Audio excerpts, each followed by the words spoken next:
കേരളം ഒരിക്കലും മറക്കാത്ത ഒരു മുഖമാണ് ഇത്. കൊല്ലം സുധി. ഈ കലാകാരൻ്റെ ഓർമ്മകൾ എന്നും ഇദ്ദേഹത്തെ ഇഷ്ടപ്പെടുന്നവരുടെ മനസ്സിൽ ഉണ്ടാകും. ഒരു തീരാ നോവ് തന്നെയാണ് കൊല്ലം സുധി എന്ന ഈ കലാകാരൻ. മിമിക്രിയിലൂടെ കലാരംഗത്തേക്ക് വന്ന കൊല്ലം സുധി വളരെ പെട്ടെന്നാണ് മലയാളികളുടെ മനസ്സിൽ സ്ഥാനം പിടിച്ചത്. പക്ഷേ വളരെ പെട്ടെന്നുള്ള അദ്ദേഹത്തിൻ്റെ മരണം കേരളത്തിന് തന്നെ താങ്ങാൻ കഴിയാത്ത ഒന്നായിരുന്നു. അതിനുശേഷം അദ്ദേഹത്തിൻ്റെ ഭാര്യയെയും 2 മക്കളെയും കേരളം ഏറ്റെടുക്കുകയായിരുന്നു. പക്ഷേ കുറച്ചു നാളുകളായി കൊല്ലം സുധിയുടെ ഭാര്യ രേണു സുധിക്ക് നേരെ ഒരുപാട് സൈബർ ആക്രമണങ്ങളാണ് നടന്നുകൊണ്ടിരിക്കുന്നത്. അതിനു കാരണം അവർ അവരുടേതായ രീതിയിൽ ഒരു പ്രൊഫഷൻ തിരഞ്ഞെടുത്തു എന്നതാണ്. എന്തു തന്നെയായാലും അതൊക്കെ കഴിഞ്ഞു. രേണു സുധി അവരുടേതായ രീതിയിൽ മുന്നോട്ട് പോകുന്നു. ഇവിടെ വീണ്ടും ചർച്ചയ്ക്ക് വരാനുണ്ടായ ഒരു സാഹചര്യം എന്ന് പറഞ്ഞിട്ടുണ്ടെങ്കിൽ, കൊല്ലം സുധിയുടെ ആദ്യ ഭാര്യയിലുണ്ടായ മൂത്ത മകൻ കിച്ചു എന്ന് വിളിക്കുന്ന കുട്ടി ഒരു വീഡിയോ ചെയ്തിട്ടുണ്ടായി. അവൻ ഋതപ്പനെ കാണാൻ പോകുന്നു എന്ന് പറഞ്ഞിട്ട് ഒരു വീഡിയോ ചെയ്തിട്ടുണ്ടായി. എ ഡേ വിത്ത് ഋതപ്പൻ എന്ന് പറഞ്ഞിട്ട്. കൊല്ലം സുധിയുടെയും രേണു സുധിയുടെയും മകനാണ് ഋതപ്പൻ. അങ്ങനെ അവൻ്റെ വീട്ടിലേക്ക്, അതായത് കൊല്ലം സുധിയുടെ മരണശേഷം അവർക്ക് വീട് വെച്ച് നൽകിയത് 2 ആൺമക്കളുടെയും പേരിലാണ്, 2 മക്കളുടെയും പേരിലാണ്. അതായത് കിച്ചുവിൻ്റെയും ഋതപ്പൻ്റെയും പേരിലാണ് ആ വീട് എന്ന് ഓരോ ഇൻ്റർവ്യൂകളിലും രേണു സുധി തറപ്പിച്ച് പറഞ്ഞിട്ടുണ്ട്. പക്ഷേ കിച്ചുവിൻ്റെ ഈ വീഡിയോയിൽ കാണാൻ സാധിച്ചത് സ്വന്തം വീട്ടിൽ വിരുന്നുകാരനെ പോലെ കയറി ചെല്ലുന്ന കിച്ചുവിനെയാണ്. നമ്മുടെ സ്വന്തം വീട്ടിൽ നമ്മളൊരു വിരുന്നുകാരായിട്ട് കയറി ചെല്ലുന്ന അവസ്ഥ.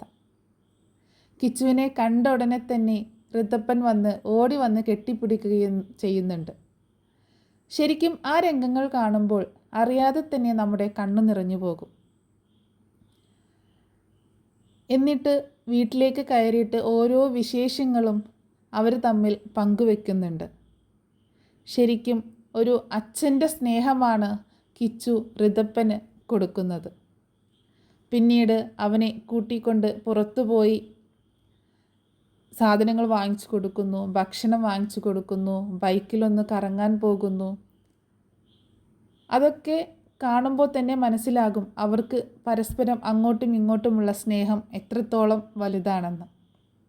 പക്ഷേ ആരെയും അറിയിക്കാതെ പറയാതെയാണ് കിച്ചു ആ വീട്ടിലേക്ക് അന്ന് കയറി ചെന്നത്. രേണു അവിടെ ഉണ്ടായിരുന്നില്ല. അവിടെ ഇപ്പോൾ താമസം രേണുവിൻ്റെ കുടുംബക്കാരാണ്, രേണുവിൻ്റെ കുടുംബമാണ്. കിച്ചുവിനെ അവർ നല്ല രീതിയിൽ തന്നെ സ്വീകരിച്ചിട്ടുണ്ടാകാം.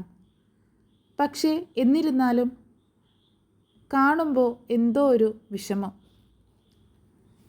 അതിനുശേഷം കുഞ്ഞ് അവനോട് ഓരോ വിശേഷങ്ങൾ പറയുന്നു. അച്ഛൻ്റെ ഫോട്ടോ എടുത്ത് കാണിക്കുന്നു. ഇത് ആരാ എന്നറിയാമോ എന്ന് ചോദിക്കുന്നു. എൻ്റെ അച്ഛനാ എന്ന് പറയാണ് ഋതപ്പൻ. അപ്പോൾ കിച്ചു തിരുത്തുന്നുണ്ട്, എൻ്റെയും അച്ഛനാണ് എന്ന് പറയുന്നു.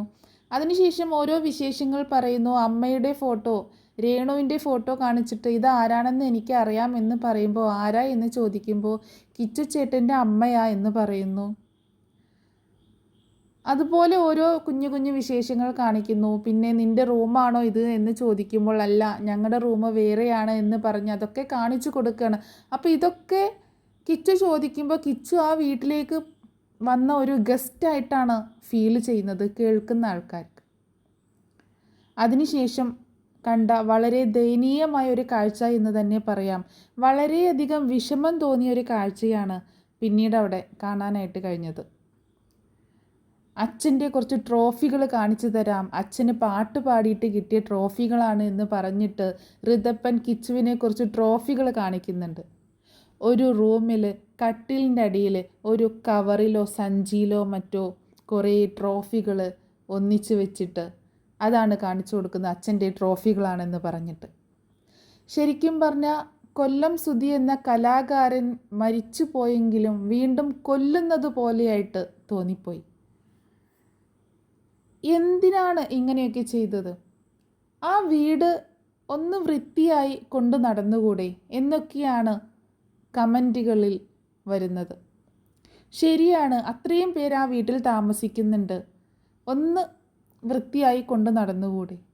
കുട്ടികൾ വേറെയുമുണ്ട്, കുട്ടികളുള്ള വീടാണ്, അറിയാം, നമ്മൾക്കൊക്കെ കുട്ടികളുള്ള വീടാണ്. വീട് എപ്പോഴും അലങ്കോലമായിട്ടിരിക്കും. പക്ഷേ അതൊക്കെ ഓക്കെ, വീട് അങ്ങനെ കിടന്നോട്ടെ. കുട്ടികളുള്ള വീട്ടിൽ ഒരുപാട് വൃത്തികേടുകളും കുട്ടികൾ അങ്ങോട്ട് വലിച്ചു വാരിയിടുകയും ഒക്കെ ചെയ്യുന്നുണ്ടായിരിക്കും. പക്ഷേ കൊല്ലം സുധി എന്ന കലാകാരൻ്റെ കഴിവിന് കിട്ടിയ അംഗീകാരങ്ങളാണ് ആ ഓരോ ട്രോഫിയും. ആ ട്രോഫി കിടക്കുന്ന സ്ഥാനം എവിടെയാണ്? ആ റൂമിനകത്ത് കട്ടിലിനടിയിൽ ഒരു ചാക്കിൽ കുറച്ച് ട്രോഫികൾ. അതിനുശേഷം ഋതപ്പൻ പറയുന്നുണ്ട്, എൻ്റെ അമ്മയുടെ ട്രോഫികൾ കാണണ്ടേ എന്ന് പറഞ്ഞിട്ട് കിച്ചുവിനെ വിളിച്ചുകൊണ്ട് പോവുകയാണ്. എവിടേക്ക്? ലിവിങ് റൂമിലേക്ക് പോകുന്നു.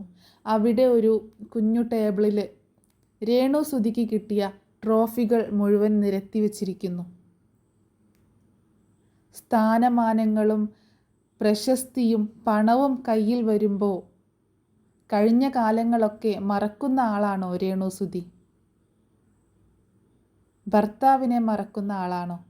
ഒരുപാട് വിവാദങ്ങളിൽ പെട്ടിട്ടുണ്ട് രേണു സുധി, പെർഫ്യൂമിൻ്റെ കേസിലും അങ്ങനെയുള്ള ഓരോ സംഭവങ്ങളിലും. പക്ഷേ അപ്പോഴൊക്കെ നമുക്ക് മനസ്സിലാക്കാൻ പറ്റുമായിരുന്നു. എനിക്ക് പേഴ്സണലി ഇന്ന് വരെ അങ്ങനെയൊരു എന്താ പറയുക, ഒരു അനിഷ്ടം തോന്നിയില്ല.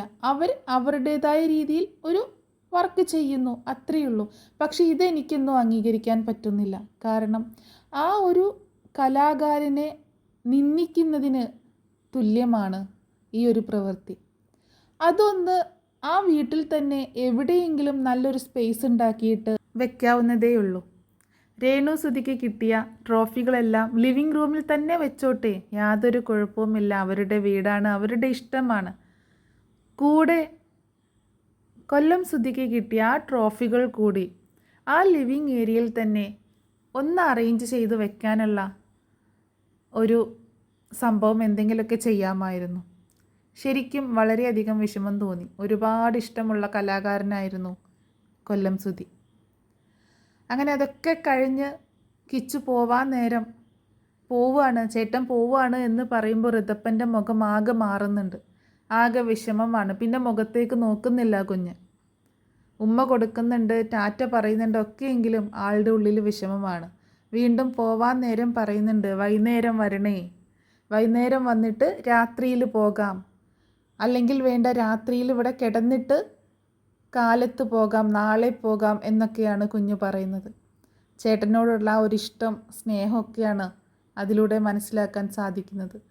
എന്നും ഈ കുഞ്ഞുങ്ങൾ തമ്മിൽ ഒരു പ്രശ്നവുമില്ലാതെ ചേട്ടനും അനിയനുമായിട്ട് ജീവിക്കാൻ സർവേശ്വരൻ അനുഗ്രഹിക്കട്ടെ.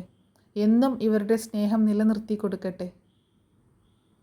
അങ്ങനെ വരാം എന്ന് പറഞ്ഞുകൊണ്ടാണ് കിച്ചു അവിടെ നിന്ന് പോകുന്നത്. കിച്ചുവിനെ കാണുമ്പോൾ പറയാൻ വിട്ടുപോയ മറ്റൊരു കാര്യമുണ്ട്.